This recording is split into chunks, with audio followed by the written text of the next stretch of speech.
Vasculhando pelo mundo, às vezes nos deparamos com situações macabras. Algumas criaturas são tão desprezíveis, tão cruéis, que até as entidades máximas do terror se recusam a recebê-las em seus domínios. Da mesma forma, os seres mais iluminados, dotados de uma compaixão quase infinita, até esses são incapazes de perdoar e redimir alguns seres. Um desses monstros, recusado por todos, condenado a vagar eternamente pela terra, é conhecido como Corpo Seco.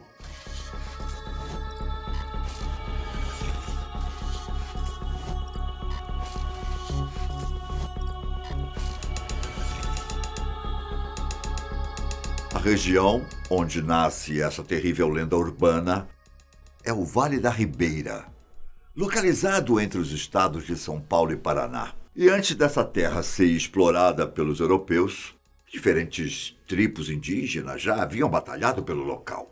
Numa longa história de sangue e cobiça.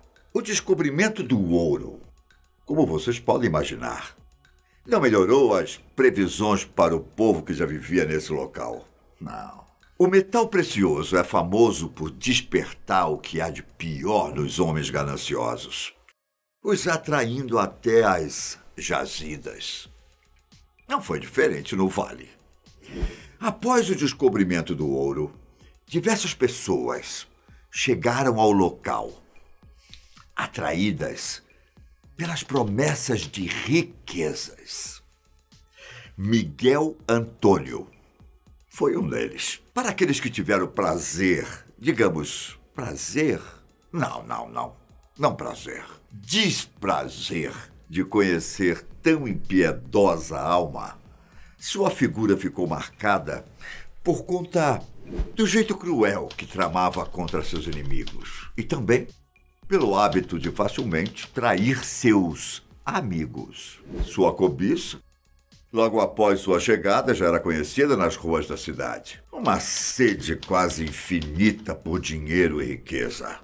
Com o tempo, conseguiu construir essa riqueza, às custas de muito sangue dos companheiros de garimpo, que sumiram sem deixar vestígios. Após juntar uma pequena quantidade de dinheiro, o homem começou a expandir seu patrimônio. E começou comprando uma fazenda.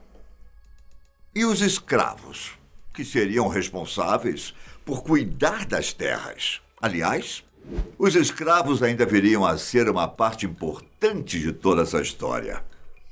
A crueldade com que tratou esses homens e mulheres se voltaria contra ele, em vida e após o túmulo.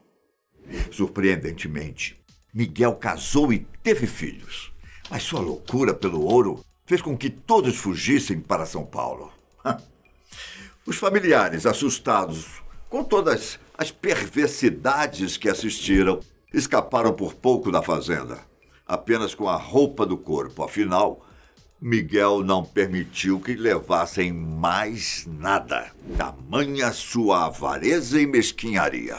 Esse fato transformou o futuro renegado em uma pessoa ainda mais cruel, descontando o abandono dos seus parentes e seus escravos e pessoas da cidade. A história do cruel fazendeiro se espalhou então por todo o vale. Para os escravos, os que mais sofreram nas mãos de Miguel, qualquer erro, falha ou até mesmo suspeita poderia ser fatal. O homem condenava à morte os seus subordinados com a facilidade com que um artesão molda um vaso. Sua fama corria mais rapidamente entre os escravizados, se tornando em vida uma lenda. Uma lenda urbana, que significa maldade, perversidade. Os que ficavam muito velhos para trabalhar enfrentavam um destino cruel, obrigados a carregar o máximo de ouro que conseguiam. E conforme os relatos, às vezes, até o que não conseguiam, terminavam esse trajeto no final na beira do rio. Há uma distância considerável da casa principal da fazenda. Lá, teriam que cavar uma cova que seria usada para 2 propósitos: esconder o ouro que carregavam até lá e depois serem enterrados vivos com as pedras preciosas, levando para a cova a localização do local secreto. Muitos, por sinal, morreram com esse objetivo, já que, beirando a paranoia e a loucura, Miguel matava todos que acreditasse que soubessem do paradeiro de sua fortuna. Um dos mais famosos casos, uma crueldade sem limites, ficou conhecido como o afogamento. Miguel, já não sabendo o que fazer com tanto ouro que acumulara, resolveu se divertir um pouco. Encheu um barco com pessoas, dentre elas mulheres e crianças, com a missão de levar ouro para uma outra ponta do rio. O barco, já extremamente pesado com o peso das pessoas e do minério, foi ainda secretamente abastecido com sacos de areia, fazendo com que o sobrepeso afundasse a embarcação no meio do trajeto, matando todos os tripulantes. Na época desses ocorridos, a maldade com os escravos era conhecida e replicada por várias pessoas, mas até então nunca vista com tanta frieza e, pior, com tanto desprezo pela vida humana. As evidências apontam mais de 300 mortes de subordinados, o que tornaria Miguel, nos tempos de hoje, um dos maiores serial killers da história. Infelizmente, as vidas negras não eram respeitadas, sendo a execução aceita pelas leis da época, que reconheciam essas pessoas como meras propriedades, passivas de qualquer punição exigida por seus donos. O tempo continuou se passando e as atrocidades também. Sua frase, que citava sem nenhuma vergonha, já era reconhecida em diversas regiões. Deus a criar e eu a matar. São tantas as lendas sobre o homem que muitas delas são difíceis de serem confirmadas. Miguel também é acusado de bater e aprisionar sua própria mãe durante anos. Conforme os boatos, toda essa ganância fez com que o homem ganhasse uma saúde sobrenatural. Relatos dizem que Miguel faleceu com 115 anos, tendo encontrado força para uma vida tão longínqua nas vidas que tirou e pela sua paixão inabalável pelo ouro. Em outras palavras, a cobiça não deixou o homem morrer por anos. Quando, enfim, veio a morte, veio junto o mistério. Várias histórias são contadas sobre o que aconteceu não só com o corpo de Miguel, mas também com sua fortuna. A doença que o matou era, e continua sendo até os dias de hoje, desconhecida pelos médicos. Conforme relatos, o cruel fazendeiro morreu de uma estranha enfermidade que causava pequenas queimaduras e erupções em seu corpo. Quando sua esposa veio de São Paulo para cuidar do velório, em um incrível gesto de amor, devemos ressaltar, o desaparecimento do corpo foi notificado. Alguns dizem que os escravos roubaram os restos mortais do homem para realizar um ritual de maldição para o espírito de Miguel. O fazendeiro seria condenado a passar o resto da eternidade vagando no mundo dos vivos, sem forma física, enquanto sofreria uma dor parecida com aquela que infligiu aos outros durante sua vida. Sua alma já havia sido recusada, tanto no céu quanto no inferno. O próprio diabo recusou sua estadia, afinal. Nem nas trevas existia espaço para tamanha crueldade.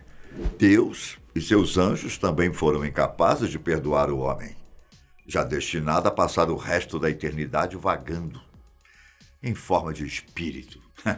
Miguel, que além de cruel, era esperto e ardiloso, deu sua cartada final. Com a intenção de garantir que causaria ao mundo e às pessoas sofrimento eterno, enganou tanto o diabo quanto Deus e até a magia dos escravos. Conseguiu com que seu espírito retornasse ao corpo, que já se encontrava em estágio avançado de decomposição. Levantou-se da cova, começando assim a segunda parte do seu reinado de terror. Mas dessa vez, não tendo nem a morte como inimiga, já que afinal já estava morto. Sua aparência é assustadora.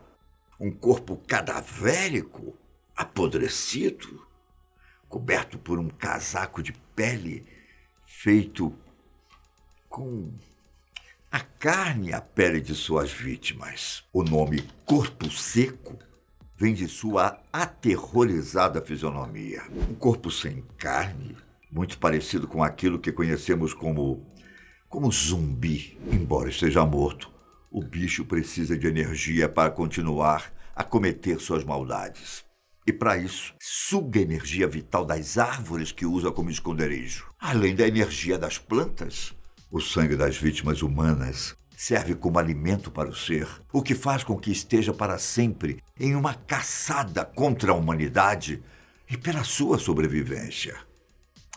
Muitos outros nomes e relatos sobre a criatura já foram vivenciados em diversas partes do país, mostrando que o monstro não se limitou sua maldade apenas na região onde começou sua trilha de sangue. É conhecido também como vampiro, bradador e unhudo, e sua lenda chega até a África, com relatos de aparições no continente. Continuamos no encalço dessa alma atormentada, com a intenção de libertá-la ou puni-la eternamente pela infinita lista de atrocidades cometidas. Terrível, não? Até o próximo. E se puder, durma bem.